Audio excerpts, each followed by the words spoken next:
ओम नमः शिवाय। शिवं शाश्वतं द्वैतं निर्विकारं निरंजनं नादबिन्दुकलं युक्तं तस्मै श्री गुरुवे नमः। नमस्कार दोस्तों, आप सभी का स्वागत है शिव पुराण की इस कथा श्रृंखला में। प्राचीन समय की यह कथा शिव महापुराण की रुद्र संहिता से ली गई है, जब मृत्यु भी हार गई और भक्ति ने शिव को बाध्य कर दिया कि वह स्वयं यमराज को नष्ट करे। यह कथा सिर्फ मृत्यु पर विजय की नहीं, यह कथा है भक्ति, विश्वास, आत्मबल और शिव की करुणा की। बहुत समय पहले की बात है। एक महान ऋषि हुए मृकंडू ऋषि। वे एक सिद्ध तपस्वी थे, परंतु संतानहीन थे। एक दिन उन्होंने भगीरथ प्रयासों से भगवान शिव की घोर तपस्या आरंभ की।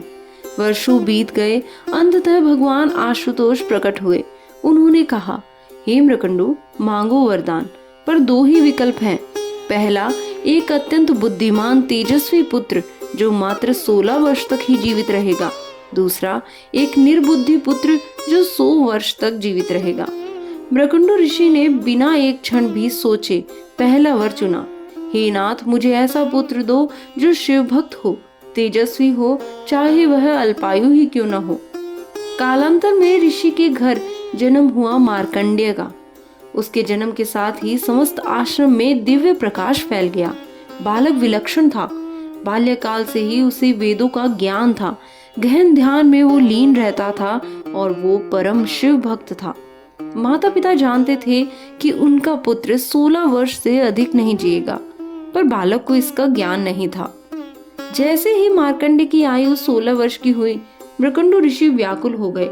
उन्होंने रोते हुए कहा, वत्स, तेरा काल समीप है, तू शिव को ही स्मरण करना, वही तेरा एकमात्र सहारा है। मार्कंडेय ऋषि मुस्कुराए और सीधे गए शिवलिंग के समक्ष। वह लीन हो गए महामृत्युंजय मंत्र के जाप में। ओम त्र्यंबकं यजामहे सुगंधिं पुष्टिवर्धनम् उर्वारुकमिव बन्धनात् मृत्योर्मुक्षीयमामृतात्। उसी क्षण दिशाएं स्तब्ध हो गई। काल के अधिपति यमराज अपने काले भैंसे पर आरूढ़ हुए, हाथ में कालपाश, क्रोध और नियति उनके नेत्रों में। यमराज ने कहा, मार्कंडेय, तेरा जीवन समाप्त हुआ, चल मेरे साथ। परंतु वह बालक निर्भीक होकर शिवलिंग से चिपक गया, आंखें बंद, ध्यान में मग्न।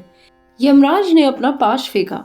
वह मार्कंडेय को लपेटते हुए शिवलिंग को भी बांध गया। क्षण भर में ब्रह्मांड कांप उठा और तभी शिवलिंग में से प्रकट हुए भगवान महाकाल शिव, नेत्रों से अग्नि बरसाते हुए, जटाएं आकाश को छूती, कंठ में सर्प, त्रिशूल में प्रलय।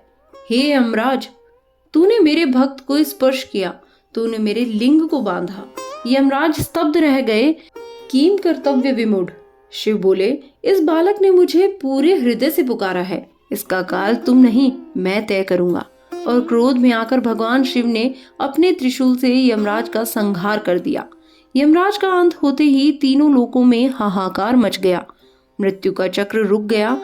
जीव जंतु, मनुष्य, देवता, कोई मर नहीं रहा था। ब्रह्मा, विष्णु, समस्त देवता शिव के पास पहुंचे। हे नीलकंठ, यम तो धर्मराज है, उनका रहना आवश्यक है। मृत्यु न हो तो सृष्टि नहीं चलेगी। शिव शांत हुए और यमराज को पुनः जीवन दान दिया। हे यम, आज से जो भी मेरा भक्त होगा, जो इस कथा का श्रवण करेगा, जो महामृत्युंजय मंत्र का जाप करेगा, उसकी रक्षा स्वयं मैं करूंगा। शिव ने कहा, मार्कंडेय, तू सत्य भक्त है, आज से तुझे चिरंजीवत्व प्रदान करता हूँ। तू अमर रहेगा और युगों तक धर्म का प्रचार करेगा। मार्कंडेय हाथ जोड़कर बोले, हे प्रभु, आप ही मेरे सब कुछ हैं, मैं आपका अनन्य दास हूँ। यह कथा केवल एक चमत्कार नहीं है, यह हमें सिखाती है कि सच्ची भक्ति जब हृदय से की जाए तो वह नियति को भी बदल सकती है। यह कथा बताती है कि शिव केवल संहारक नहीं, वे भक्त वत्सल हैं, वे करुणा निधान है। जो इस कथा को श्रद्धा से सुनता है वह अकाल मृत्यु से मुक्त होता है। जो हर दिन महामृत्युंजय मंत्र का जाप करता है, उसका काल भी उसका कुछ नहीं बिगाड़ सकता है। जय शिव शंकर की। हर हर महादेव।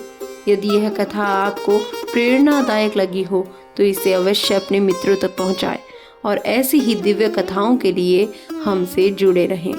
धन्यवाद।